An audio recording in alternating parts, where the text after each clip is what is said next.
there, and welcome to New Life Church. We're glad you can join us. Before the message begins, be sure to like, share, and subscribe to all our social media platforms so that you can stay informed on all our latest content and events. If you feel led to invest in the ministry, please visit our website, newlifelancaster.org/give. Thank you again, and God bless. So we're going to be reading this morning in Matthew chapter 6, verse 19 to 24.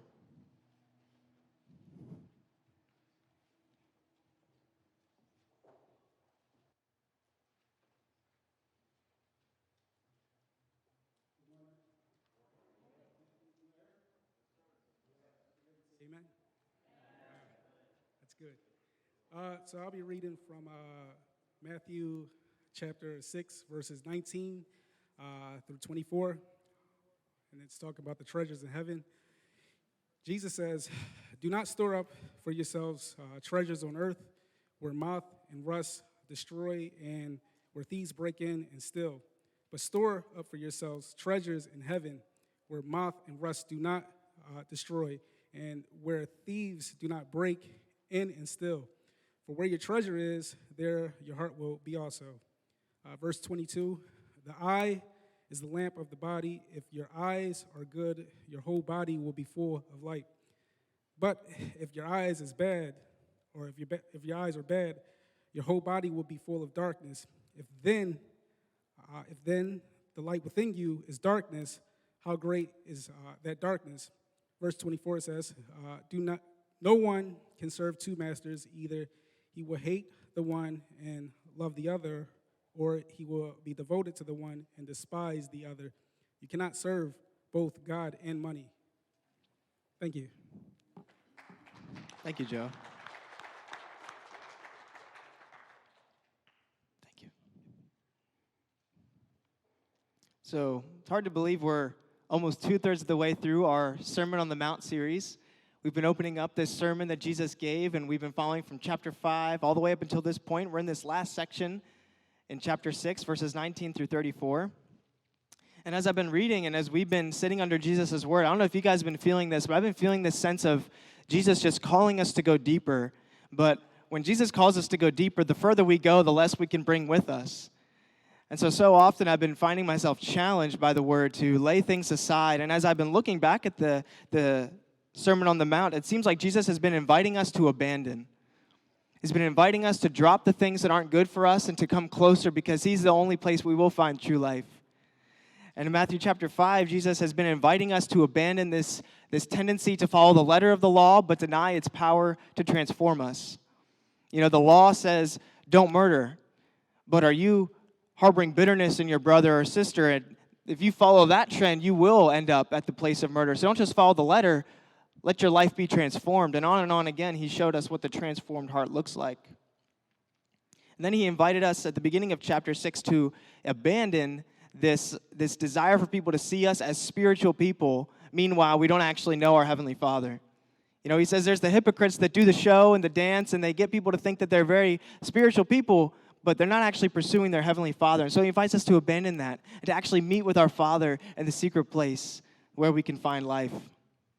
And this morning, Jesus is inviting us through this big section, verses 19 to 34, where he invites us to abandon this hope that we will find paradise, that we will find security and rest on this side of eternity.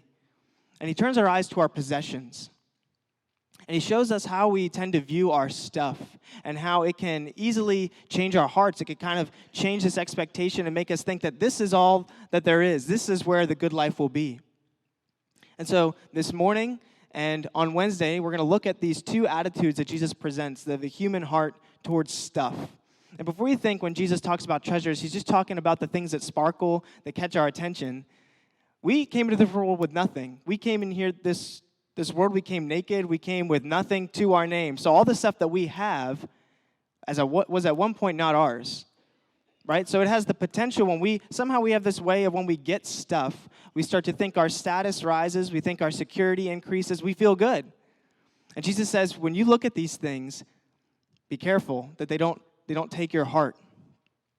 And he's going to point us to these two attitudes of the human heart towards stuff. This morning, we're going to talk about the attitude where humans will like to take stuff. We'll like to hoard it because we think in it we will find peace. We'll find happiness. We'll find security. And so we hoard. We gather because we think when we sit on that nest of stuff, we'll be good. And Jesus says if you have a heart like that, it leads to destruction. So don't go there. And on Wednesday, he's going to talk about the tendency of the human heart that maybe we're in lack, and it causes us to worry and be anxious and be afraid that God's abandoned us. He's not going to take care of us, so we have to fend for ourselves. And Jesus says if you follow that heart, that leads to destruction too. And so the road that leads to life, the road that leads to true peace and security is a single devotion to Jesus and his kingdom. And that's what we're going to dive into this morning. And in this attitude of the heart towards the gathering, to the hoarding of stuff, Jesus is going to say the road that leads to life involves a single devotion that looks like three different things. It involves a single investment in the one treasure, the treasure that is above, not on the treasures that are around you, but the things that are above. And then it involves a single ideology, a way of viewing this world that the world doesn't view their stuff this way, but Jesus calls us to view our stuff in a certain way that it actually is meant to build the kingdom. It is meant to further life, not to preserve our life. And so the single investment, the single ideology, and lastly, he tells us to have a single inner loyalty to one master above all other masters, even ourselves. And he says, if you devote your life to this master, you will find true life and true peace. So let's see what he has to say about the single investment in this one treasure. Jesus says, don't lay up for yourselves treasures in this life where moth and rust destroy and where thieves break in and steal. Those of us who have lived on this earth long enough know that stuff doesn't last forever. You know, the car rusts out, the money gets spent, the friends leave, but, Jesus says there's a treasure that will last for eternity. We take it from the wisdom of the book of Ecclesiastes. It says, this life is a vapor. The things that you see will pass away. Some think that he's saying life is meaningless, but that's not what he's saying. He's saying that this life is like a mist. You spray the Febreze can, you watch it kind of dissipate and float away. We grab onto stuff. As soon as we think we're holding something, it just slips through our fingers. And when you read Ecclesiastes, it's almost as like this laboratory experiment for life. You know, he's like, my plan is to try to figure out the key to happiness. And so he starts by, I'm going to pursue any pleasure I can. I'm going to pursue, there's no food, no drink, no sexual exploits that I will keep for myself and see if I find happiness there. And sure enough, he comes up empty. And so he says, I'm going to pursue knowledge. If I can get enough information, enough facts, maybe I will find the secret to life. But he says, no, I just find how empty I am and how broken I am. And so he pursues all these different avenues, and he just comes up with nothing.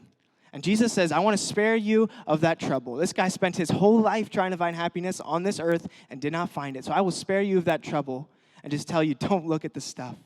Don't look for the stuff to make you happy. Why would you make your security so insecure? It's just going to fade away.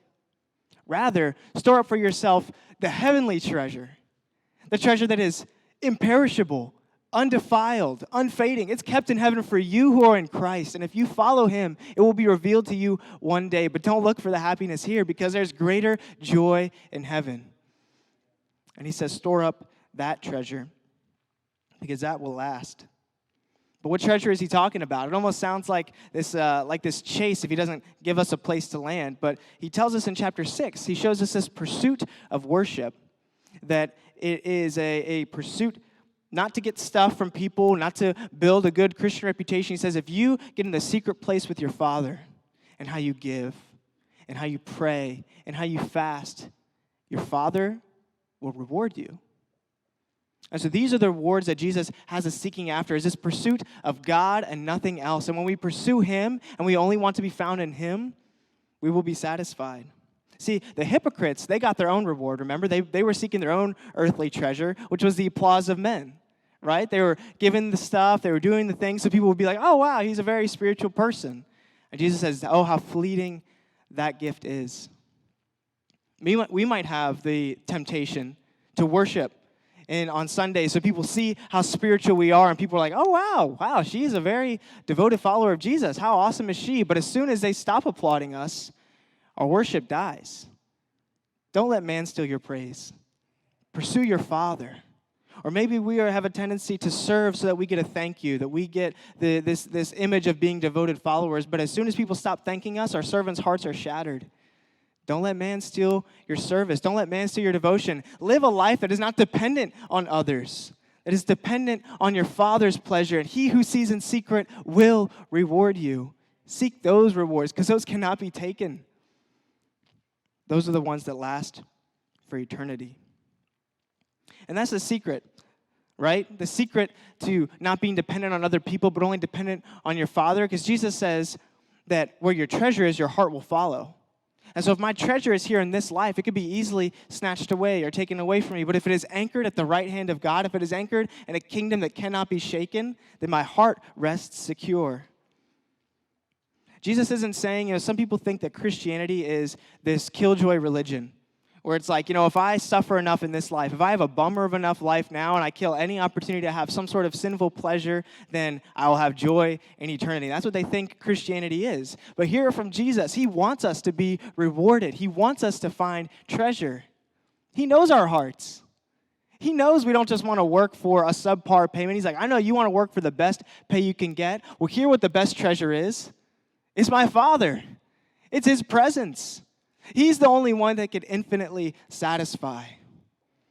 The young adults know I love a Christian theologian by the name of St. Augustine. He lived in the 300s, and in his famous book, The Confession, he writes this prayer where he says, God, you have made us for yourself, and our hearts are restless until they find their rest in you. And how true that is. We seek the treasures that are here. We live restlessly, but Jesus says, God is the only one who is infinitely beautiful. Your eyes cannot contain how beautiful your Father is, so stop settling for less. Your Father is the only one that offers infinite peace, so stop looking for peace in this stuff that fades. It will leave you broken. And it will leave you, it does a number on our soul when we do this chase of, I'm chasing the sin, it leaves me broken, and now I see that God's over there, and I think, I have to find my way back to him. That really does a number on our soul when we do this chase of the broken and we get more broken. Jesus says, stop doing that. Stop chasing this stuff, because I promise you, it's not going to last. But store up the treasure that lasts forever. And the sad thing is, some believe that Jesus is the ticket to the stuff.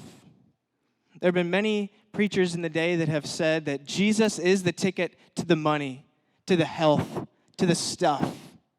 And if we chase him, he will bless us enough, and our socks will be blessed off. We'll have the big houses, the big cars, and people will see how blessed we are, and they'll look to our Father. But no, the world does not care how blessed we are. They don't care how much stuff we have, because they're on their own chase to get the good stuff. Oh, you get your stuff, you get your wealth and your health from Jesus? That's good for you. I get my stuff because I work for it, they might say. But when that same individual sees a disciple who is devoted to Jesus, is resting in Jesus despite not having the health, despite not having the stuff, but they're infinitely satisfied in Jesus, that will force them to give Jesus a second look. And I know that because I've experienced it. There's some in this room where I've watched you go through some of the hardest things, go through incredible loss, hear some of the hardest reports from the doctor, go through the deepest dark nights of the soul, and yet you still have clung to Jesus because he is precious to you. He is beautiful to you. And as your brother, I thank you. You've given me a more precious view of Jesus because of how you see him. I see the sparkle in your eye. And I say, Jesus, if you're enough for them, then you're enough for me. And so this is the treasure that Jesus invites us to chase. He says, invest in that single treasure. But don't just invest in that single treasure. Make sure your view of stuff is pure. He starts talking about our eyes. And before I started studying this passage, I always think this felt like kind of out of place. Jesus has this conversation about, I get the treasure, I get the master thing, but why are you talking about my eyes, the stuff I look at? And you almost think that he's talking about this spiritual principle of what you look at, you become, right? You look at the junk and the evil, you become evil. You look at the good, you become good. That's not what Jesus is talking about here. There's other verses that talk about that, and I'm sure if you stick around long enough, we'll eventually talk about them. But Jesus here, he's talking about the good eye and the bad eye. Now, the bad eye is actually a phrase that was used often in Jesus' day. He actually uses it in another one of his parables. Remember the parable of the guy that owned the vineyard? He starts hiring different people throughout the day, some that are working at the beginning of the day and some that only work an hour long. And so he goes to pay them all. He agreed to pay them all the same. But he says, I'll pay the last one first. So the person that was there the longest sees, this guy only worked an hour and he's getting paid the same as I am? What gives? And he says they start to grumble and complain. And the vineyard owner, he says, friend, I'm not being unfair to you. Don't I have the right to do what I want with my own money? Then he says, is your eye bad because I'm good? Or your translation might say, are you envious because I'm generous? And so this bad eye means somebody who just is greedy, they're covetous, they're envious. They just see stuff as, I need it. This life owes me something. I need to grab this so I can be safe and secure. And everyone else is an enemy to me if they don't help me get this stuff. And Jesus says, if you have that view of stuff, if you have that view of money and possessions, your heart will be dark. Your soul will be dark.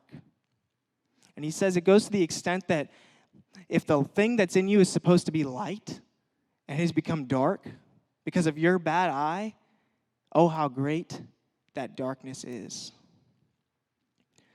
I'm a big fan of J.R.R. Tolkien's The Lord of the Rings. I've seen the movies, all the movies. I've tried to get as far as I could in the books, so maybe there's some more diehard fans out there that have read all the books, but I've tried my best. But I'm only going to speak on the movies. That's the only thing I can speak on.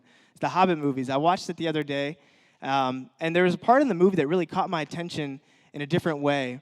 For those of you who don't know the story of the Hobbit, there's these dwarves, and they're not like Snow White and the Seven Dwarves. Like, these guys are like burly men. Like, they got big beards. They're proud miners. And they live under this mountain, and they get all this gold and all these jewels, and they store them up, and they're just this proud race of men. Well, this dragons love gold. Everyone knows that. This dragon sniffs out the gold and decides to come down to the mountain and drive out all these dwarves so they can have all the gold that they earned. And so there's only these few dwarves that are left, the ones that haven't been incinerated or haven't left the land. These guys are led by this one guy. He's the rightful king of the mountain. His name's Thorin. And Thorin's like, let's go reclaim our homeland. And so, spoiler alert, sorry if you haven't seen this movie's like 10 years old. The book's even older, so not entirely my fault. So these guys do reclaim their homeland. They get the dragon out of there, and they have the gold.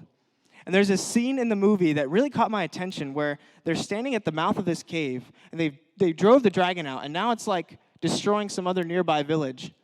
And the dwarves are like, Thorin, like, we know what it's like for our home to be destroyed. We need to go save these guys. We need to go protect them. But Thorin, his back is to the destruction, and he's just looking at his gold.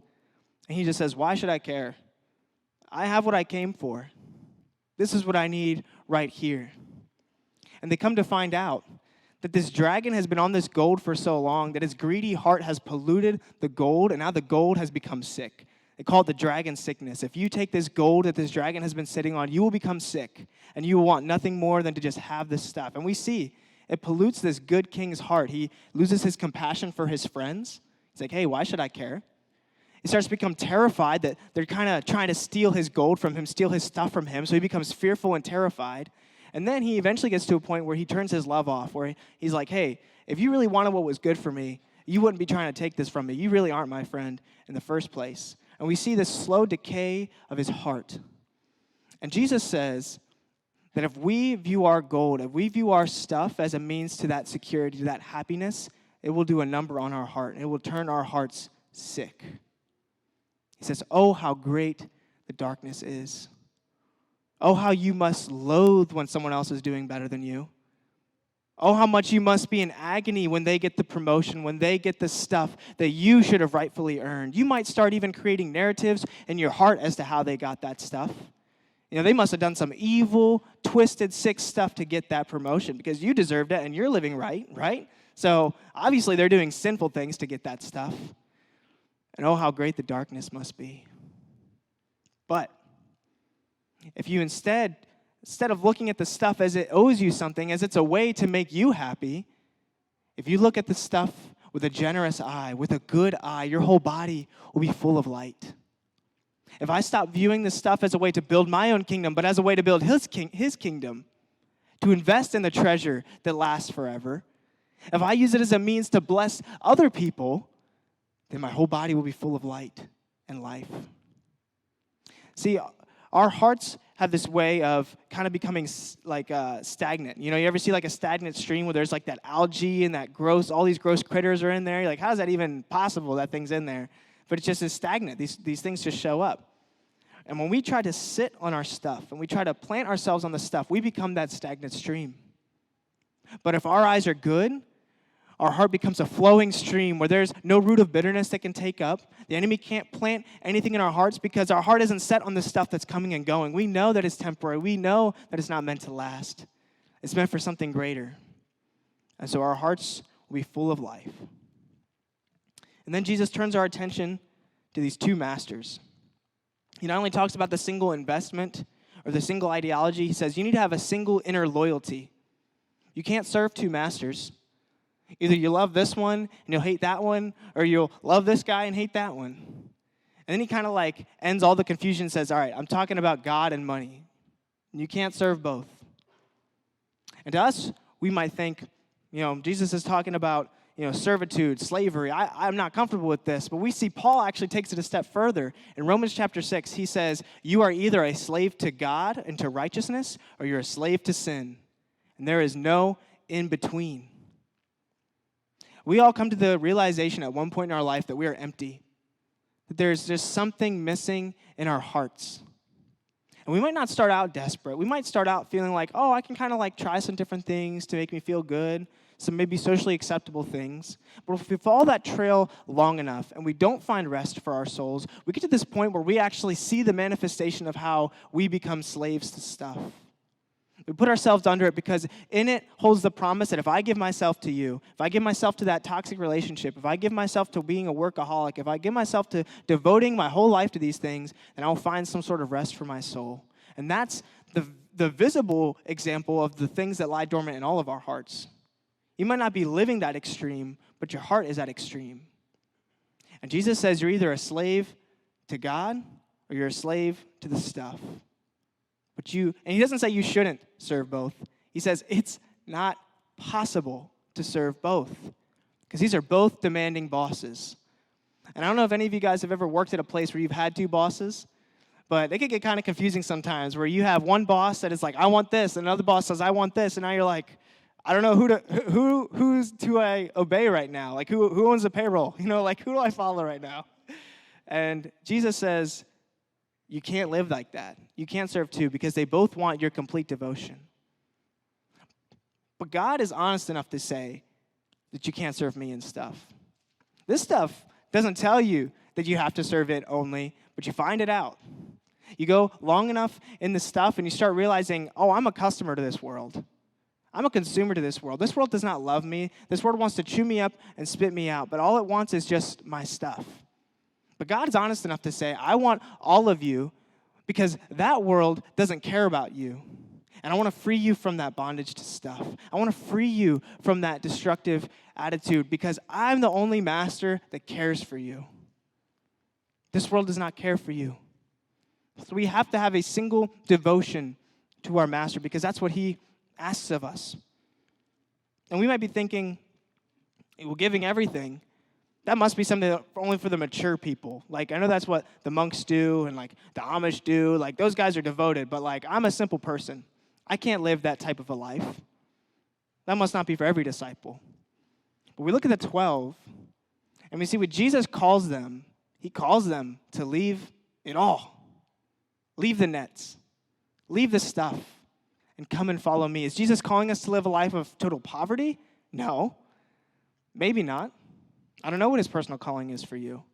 But I know what his calling is for all of us is to live in a sensitivity in heart. Where we are aware of where our affections lie.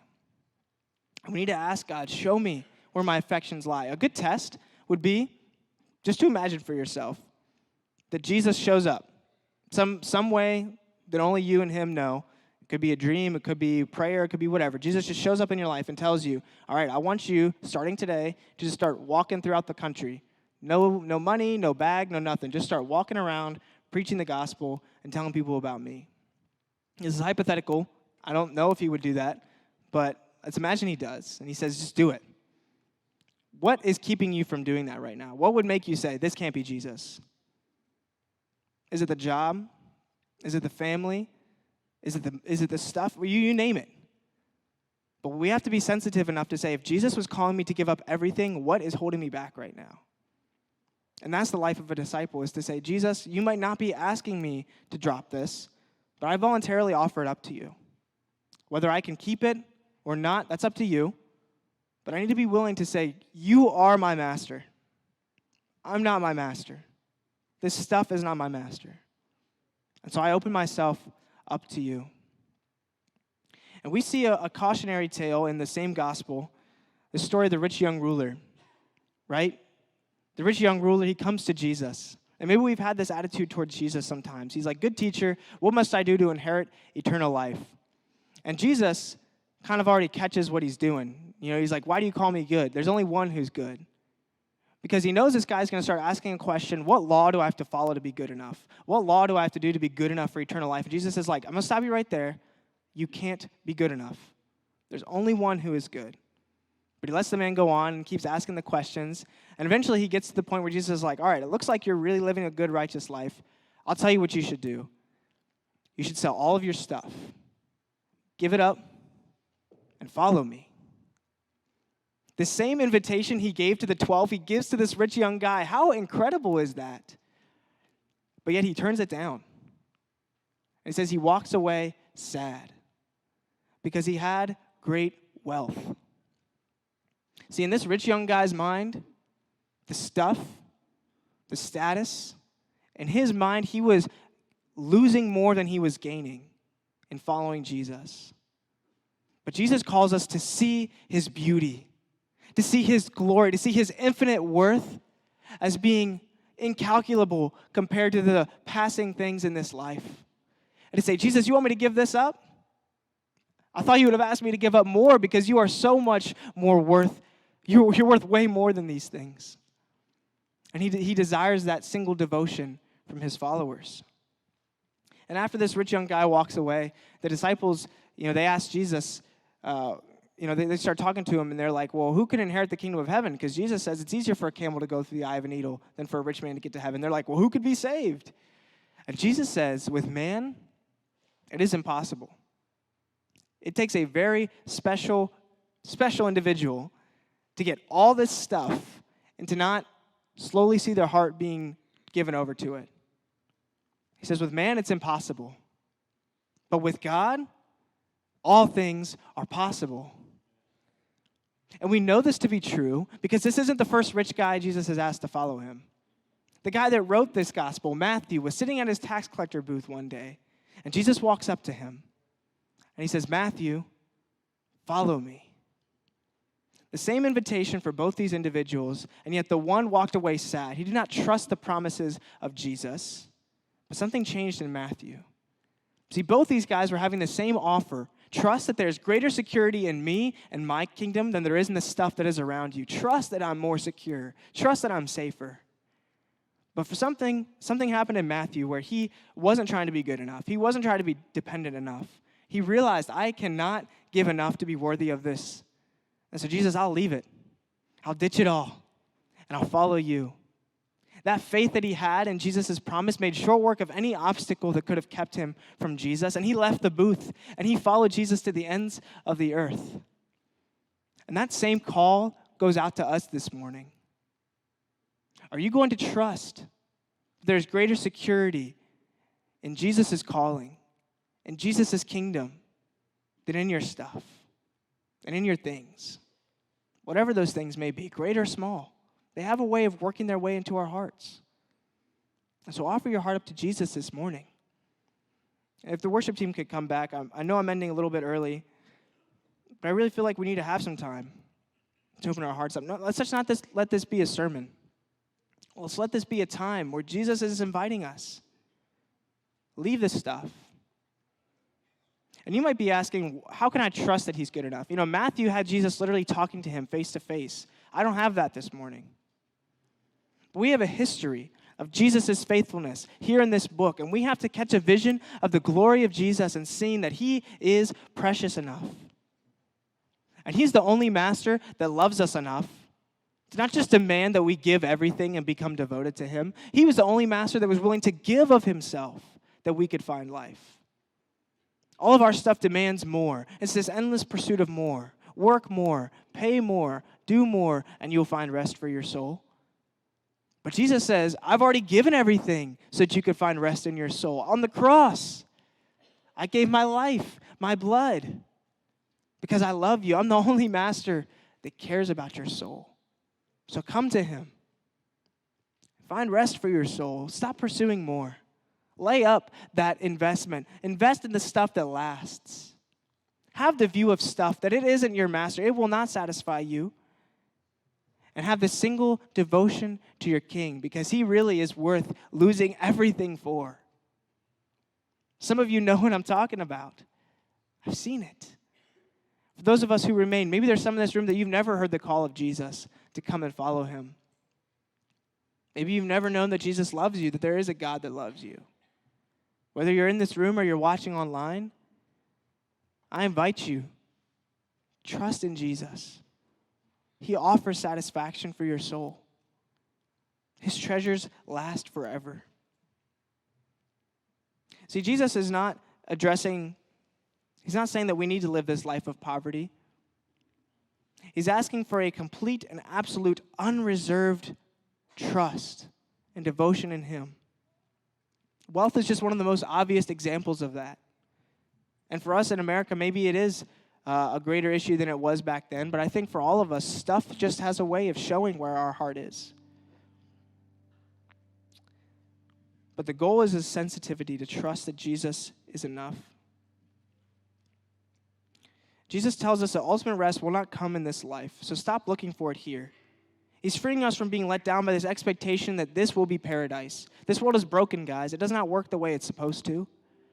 So when we try to scoop up the stuff and put it together, it's like picking up shattered mirror pieces and trying to fit them together with our bare hands. We just be left broken and bleeding. But when we trust Jesus to be the one that has fixed it, and he can fix us, all we have to do is trust him, then we will find that rest. And so maybe you have been following Jesus for a while, but you've been keeping your heart back from him. See the God that did not hold himself back from you. He who had way more riches, way more beauty than we will ever experience, and yet he left it behind. Because to you, to him, you are worth it. You are precious enough for him to leave it all. So trust him this morning. And so as we go into worship, I invite you guys, this is an opportunity to answer the call to Jesus, to ditch the comfort of being seen as a spiritual person. Because we all need to be in front of Jesus, whether it's a physical example of coming to the altar and bowing before him, or in our hearts bowing before him, we all need it. And so don't be afraid. Don't think that you have to store up for yourself this treasure of being seen as a mature person, as somebody who wouldn't run to the altar. Run to Jesus. He's got enough for all of us. So I'm going to pray, and if you feel like you need to come to Jesus, he's here.